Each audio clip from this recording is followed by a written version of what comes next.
warahmatullahi wabarakatuh. Perkenalkan, nama saya Fahria Naim dengan NPM 022722111174 dari Prodi Akuntansi Fakultas Ekonomi dan Bisnis Universitas Hairun Ternate. Baiklah, di sini saya akan membahas tentang etmetodologi. Apa sih yang kalian ketahui tentang etmetodologi? Penjelasannya adalah salah satu jenis peneliti kualitatif yang sering digunakan oleh para peneliti ialah etmetodologi. Berakar keilmuan fenomenologi, etmetodologi sangat penting dalam studi-studi sosiologi. Sayang, tidak sedikit orang salah paham dengan istilah etmetodologi itu sendiri.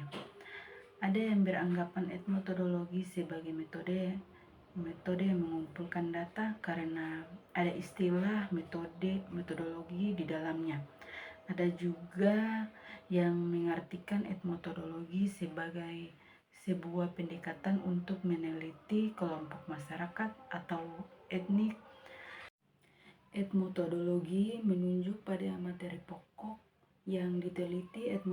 Etmetodologi berasal dari 3 kata bahasa Yunani, yaitu ethnos, mesos, dan logos.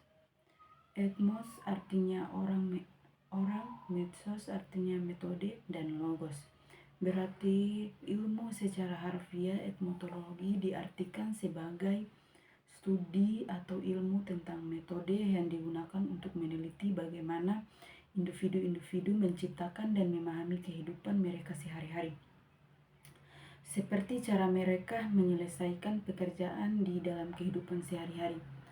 Apa itu studi etmetodologi?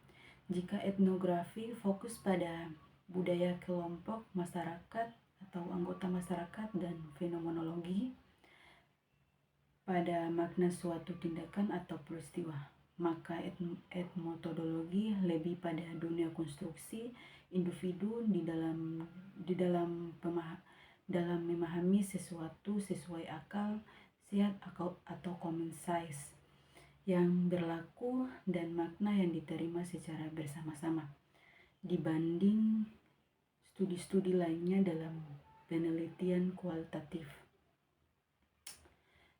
Etmetodologi relatif pertama kali mengenalkan istilah etmetodologi ketika dia mempelajari arsip-arsip silang budaya di Yale, menemukan istilah-istilah seperti saat itu Garfinkel mempelajari kegiatan juri. Menurutnya, cara juri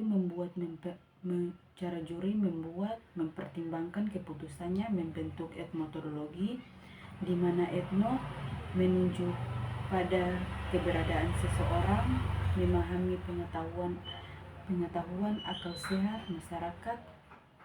Diyakini menurut Garfinkel di balik tindakan mereka ada teori asumsi atau dalil yang digunakan untuk meneliti,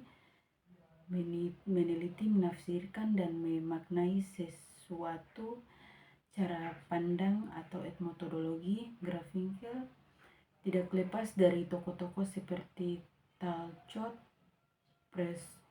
Parsons, Edwin Husserl, dan Friedrich Nietzsche. Seperti pendekatan-pendekatan lainnya dalam penelitian kualitatif, studi etmetodologi memerlukan kedalaman pengamatan secara detail tentang praktik kehidupan keseharian warga masyarakat melalui observasi secara langsung mengenai percakapan mereka, atau biasa direkam melalui video, karena lebih bertempu pada percakapan sehari-hari individu, maka mereka etmetodologi berpengaruh sangat besar pada kelahiran metode analisis.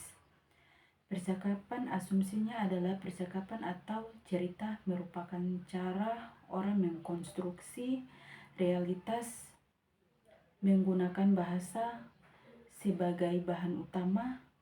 Kajian yang diperoleh dari ucapan keseharian dalam interaksi individu. Etmetodologi menghindari pemaknaan bahasa dari aspek gramatika, tetapi lebih pada inti komunikasi Mereka keunikan etnometodologi dibanding pendekatan-pendekatan lain. Dalam penelitian kualitatif, ialah peneliti meninggalkan dua asumsi kategori yang ada tentang fenomena yang dikaji, sedangkan pendekatan lainnya ialah seperti melihat fenomena dengan sudah berbekal asumsi-asumsi atau bahkan teori yang dianggap dapat. Kebebasan peneliti dalam memahami fenomena yang sedang dikaji dengan keluasan itu, peneliti dapat memaknai realitas dengan jernih karena tanpa intervensi teoretik sebelumnya. Penelitian etnometodologi lebih mengutamakan pertanyaan bagaimana daripada mengapa untuk mengenal makna yang dikandung dalam realitas yang diteliti. Keunikan lain etnometodologi dibanding studi-studi lainnya ialah walau menggunakan percakapan keseharian individu sebagai data utama, etnometodologi menghindari wawancara sebagaimana dinyatakan Given. Selain itu, yang lebih penting lagi ialah hasil interview belum tentu mengungkapkan apa yang sesungguhnya terjadi.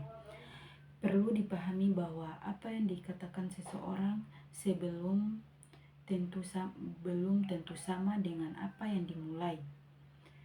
Untuk menghindari hal-hal yang tidak perlu itu, etnometodologi lebih mengutamakan data dan observasi langsung.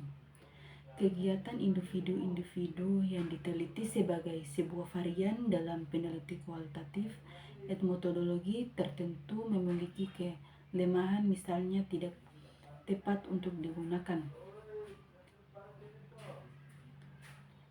Meneliti sikap dalam lingkup yang luas. Mungkin itu saja yang dapat saya sampaikan. Lebih dan kurangnya saya mohon maaf.